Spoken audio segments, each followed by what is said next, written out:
Xitay tilida so'zlashilgan tor xakkېرلارنىڭ Birleşken Devletler Teşkilatı ھۆججەتini işiltib, Uyg'urlarni nishonlaganligi oshkorlandi.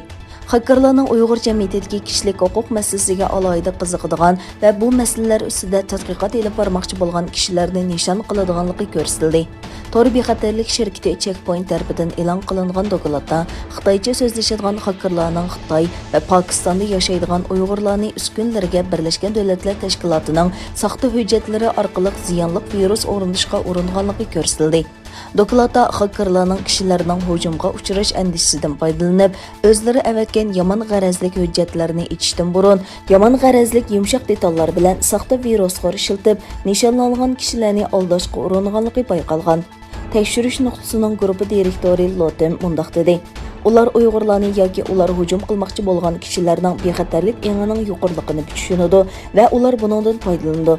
O'tgan yildan boshlab ilib berilayotgan tor hujumning orqasida kimning borligi to'liq belgili bo'lmasa-mu, dokladda dunyoning har qaysi joylaridagi Uyg'ur jamiyati a'zolarining nishon qilinganligini, bo'libmi Xitoy va Pokistondagi kishilarning nishon qilinganligi ta'kidlandi.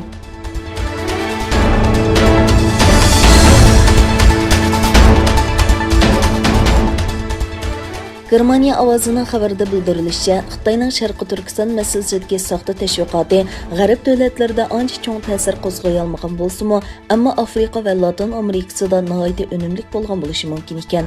Xabarda qayd qilinishicha, Germaniya televiziya kanali bugun Germaniyaning xabar tor bekiti 26 may razil va kuchli tashviqot sarlavhalik maqola e'lon qilgan.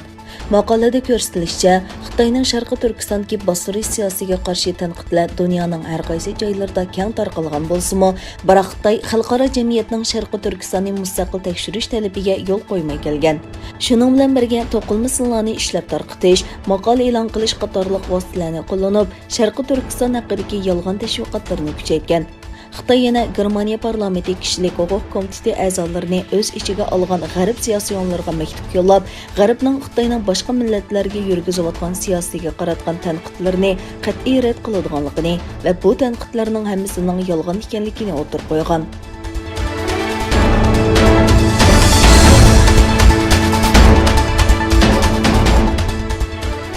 Xitoy Baydenning Wuhan virusining kelib chiqishi to'g'risidagi tekshirishni kuchaytirish haqidagi yo'l yo'riqiga inkos qaytardi. Xitoy Tashqi ishlar ministrligining bayonotchisi Zhao Lijian, Amerika prezidenti Joe Bidenning Dunyo sahiyat tashkiloti ilmiy vakillar o'mikining Xitoydagi tadqiqotini nazarga olmasdan qayta tekshirishni buyurganligini tanqid qildi.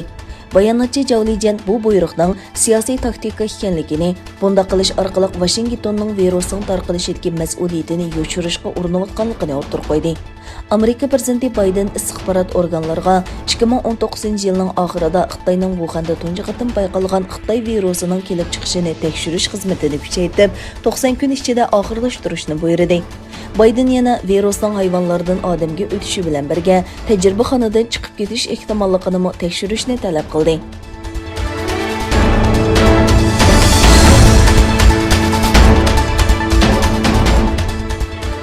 Amerikaning yangi hukumatining yuqori darajalik savdo vakili tunji qatim Xitoy amaldori bilan ko'rishdi. Amerika savdo vakili Katrin bilan Xitoyning muavin bosh ministri Liuxi telefonlashdi.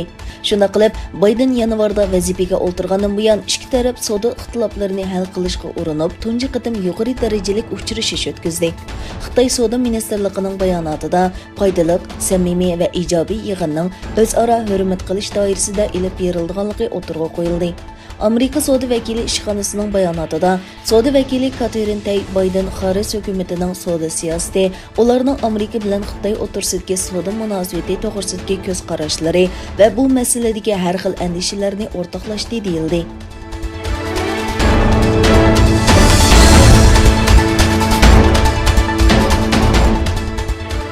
Tesla şirketi mashinalari to'plagan sonliq ma'lumotlarni yerlik saqlash va bartaraf qilish uchun Xitoyda bir sonliq ma'lumot markazi qurgan. Xitoy doiralari harbiy ishlar va ommaviy organlardagi xizmatchilarning bexatarlikni ko'zda tutib Tesla markali mashinalarini xizmat o'rinlariga to'xtatishni cheklagandan keyin Amerikaning elektronlik mashina ishlab chiqaruvchisi Tesla bu davlatda sonliq ma'lumot markazi qurganligini e'lon qildi. Tesla o'zining abonentlardan to'plagan sonliq ma'lumotlarni markazda saqlaydiganligini bayon qilib, bexatarlikka diqqat qiladiganligi to'g'risida va'da berdi. Tesla'nın maşina kamerasından yığılğan sonliq məlumatlarni Amerika bilan həmbəhrləşishə bulduğan əndişəsi səbəbli Xitay bexatarlik və hərbi işlər orqanlarında işləydigan kişilərning Tesla mashinasini xizmat o'rnida to'xtatishini cheklagan. Egilanishcha Tesla ishlab chiqargan har 4 mashinaning birini Xitoyda sotadi ekan.